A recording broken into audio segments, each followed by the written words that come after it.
Welcome back to A View from Legal Street. Help us help you get paid, our video series on tips and advice on how to maximize reimbursement for your healthcare services rendered. I am Zach Rothenberg, co-chair of the litigation practice group here at Nelson Hardiman in Westwood, California. Today, I am very happy to be speaking to my friend and our newest addition to the Nelson Hardiman team, Sam Blackmar. Sam, how you doing? Doing well. Happy to be here.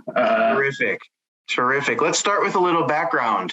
I understand you have a background in healthcare that predates your becoming a lawyer. Tell us a little bit about that.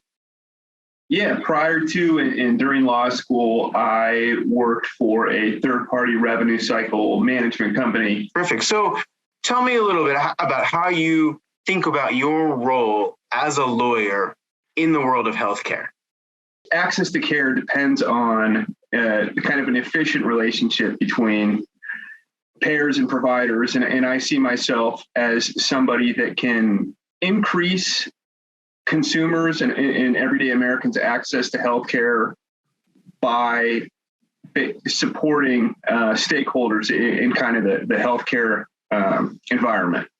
Essentially, providers and other stakeholders in healthcare need representation, and there's often conflict in the healthcare world, especially when it comes to reimbursement. And it's only natural. People have competing financial incentives. But a lot of times that conflict calls for expert legal assistance. And that's kind of where I see myself stepping in. You work hard to keep up to date on what's happening in healthcare and healthcare law, particularly in the billing and the reimbursement space. What kinds of trends or hot topics are you seeing that you think folks should know about? I think on the tip of everybody's tongue is the No Surprises Act.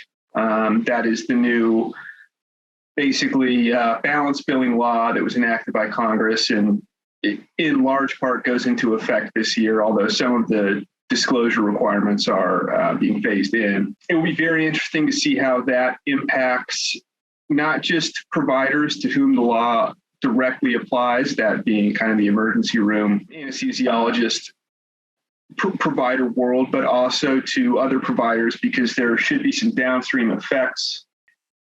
I think that some of the third-party cost containment companies, the data eyesight, the multi-plans of the world may kind of lose market share, lose some relevance in the healthcare space. Regarding the third-party cost containment companies, it's also interesting. United Healthcare has established its own third-party cost containment company this year. It's called Navigard. How Navigard becomes part of United Healthcare's provider relations. Early indications suggest that it is going to be very difficult. It's a difficult change for providers to navigate.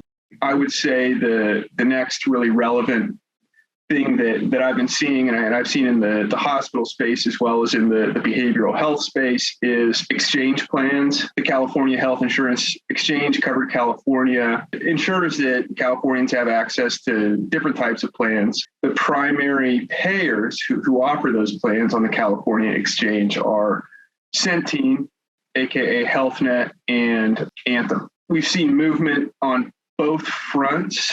Specifically, Anthem has taken a big step to narrow its network for exchange plans. That has led to basically the reduction in its participating provider network size by, in some places, over 90%. So that will leave a lot of patients without necessarily good access to services. And a lot of providers, I guess, with a contract that really does them no good. Yeah, the contract is now going to be limited in its applicability to only be out-of-state plans and employer plans, which make up a share of the market. But at the same time, especially in light of COVID and uncertain employment space, there will be a lot of Californians that are going to be covered through Covered California.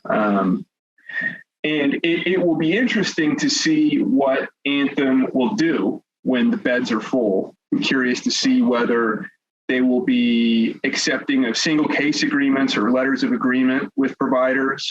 That's an optimistic take would be that they will be willing to do that and will be willing to essentially let non-network providers treat their patients based on one-off agreements. They'll certainly have to do something if there's not enough beds for all those heads. Again, the dynamics of healthcare finance are complicated, and Anthem's incentives don't always align with some of the patients that they serve. So here's a question for you. I think we probably have 1 minute left here. Last question. If you had 1 minute with a brand new behavioral health provider that was just starting out, and you could give them any advice about billing, about reimbursement, about getting paid, what would you tell them? Tell them that to an insurance company, you're just a stack of paper. That is all you are. They're very unlikely to come and see you. And so it's critical that you make that stack of paper as tight, as accurate, as comprehensive as possible. I can't overstate the importance of being really meticulous with your documentation, both from a clinical perspective and from a claims and billing perspective. Because again, that is the records that you have will determine ultimately whether you're going to continue to be reimbursed. So a big emphasis on accurate and fastidious record keeping. Fantastic. Sam, it was great talking to you, and welcome to the firm. Thank you so much, Zach. Happy to be here.